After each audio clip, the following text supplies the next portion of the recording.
For many student musicians, marching in a parade or performing inside one of Central Florida's theme parks is a dream come true. Unfortunately, when the COVID-19 pandemic forced theme parks to close last spring, those school trips were canceled. And tonight, hundreds of disappointed students and parents can't get their money back. News 6 investigator Mike DeForest has been digging into this one. Mike, these school groups hired a local company to arrange their trips. Matt, it's called Musical Destinations. The travel company helps school groups get hotels, restaurants, and theme park tickets ahead of their big performances at Universal or Disney. Now, even though the trips never happened, the travel company is accused of withholding students' refunds totaling well over $100,000. Every 2 years, the high school band from Chelsea, Alabama travels here to march in a parade at Universal Studios. But when the COVID-19 pandemic forced Universal and other theme parks to shut down last spring, the band trip was called off. Disappointment.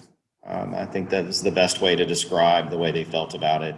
Barry Lovett says his wife and two daughters paid about $2,500 for the trip. It was organized by Musical Destinations, a company based in Winter Garden that arranges student group tours by taking care of transportation, hotels, theme park tickets, and meals. But nearly 11 months after those youth activities were canceled, I reached out and left numerous messages, sent numerous emails, no response. the Lovetts and hundreds of other families are still waiting for refunds from Musical Destinations. For a lot of our students, they just don't have the financial ability to do a whole lot of traveling. Jeremy McFall is the band director at another school in Alabama, Dora High, which contracted with Musical Destinations for a trip to Universal last March. From what Musical Destinations was telling me, you're going to get your money back. Yet tonight, McFall says the company still owes his school $21,000. Musical Destinations is owned by Jody Cooper. Mr. Cooper? Hey, I'm Mike DeForest with Channel 6. Can we talk to you about Musical Destinations? He would not speak to me outside the home where he runs his business, and Cooper did not respond to multiple emails, text messages, and phone calls. Over the summer, McFall says he received an email from Cooper offering hope. I got some Universal refunds today on my credit cards, Cooper wrote. But Universal says it never got the school's money in the first place. Our policy and practice has been to quickly refund any student group with an event impacted by the pandemic, a Universal Orlando spokesman tells News 6.